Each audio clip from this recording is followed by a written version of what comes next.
Hello guys, welcome to Tutorly.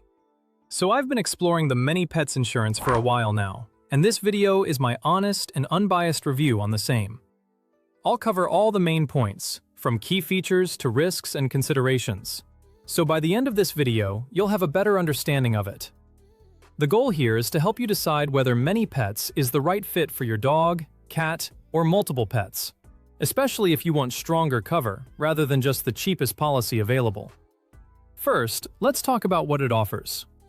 ManyPets covers dogs, cats, and multi-pet plans with lifetime cover up to £20,000 in vet fees.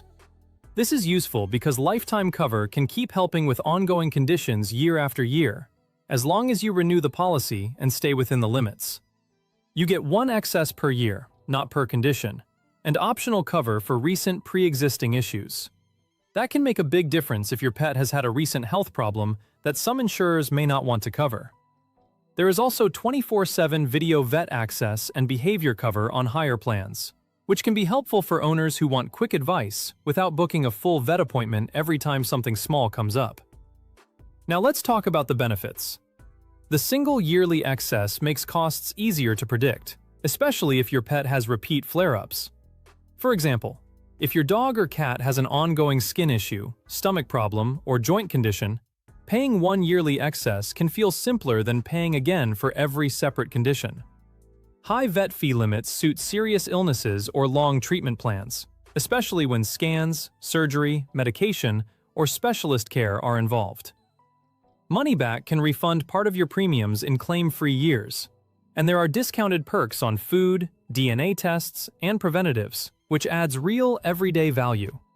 These extras may not replace strong insurance cover, but they can make the policy feel more useful throughout the year, not only when something goes wrong.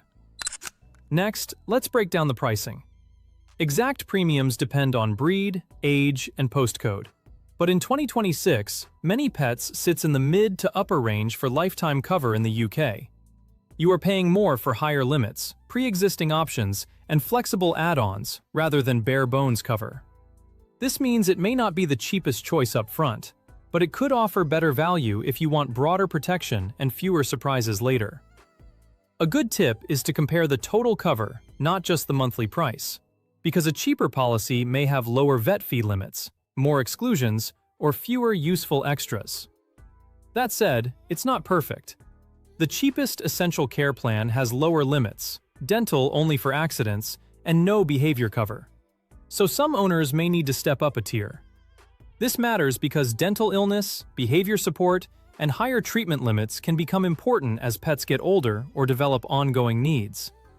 Premiums can rise at renewal as pets age, and money back only applies if you do not claim, which many owners realistically will. So while the money back feature sounds attractive, it should be seen as a bonus rather than the main reason to choose the policy. Overall, ManyPets looks strong for owners who value high vet fee limits and extras. But budget hunters or very healthy older pets might find leaner policies better value in 2026. It may be a better match for owners who want peace of mind, flexible cover, and support for bigger vet bills, rather than people who only want the lowest possible monthly premium. Before choosing it, compare the plan level, excess, vet fee limit, exclusions, and renewal terms, so you know exactly what you are paying for.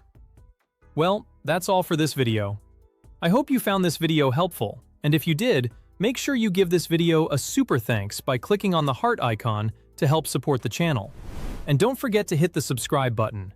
We'll see you in the next one.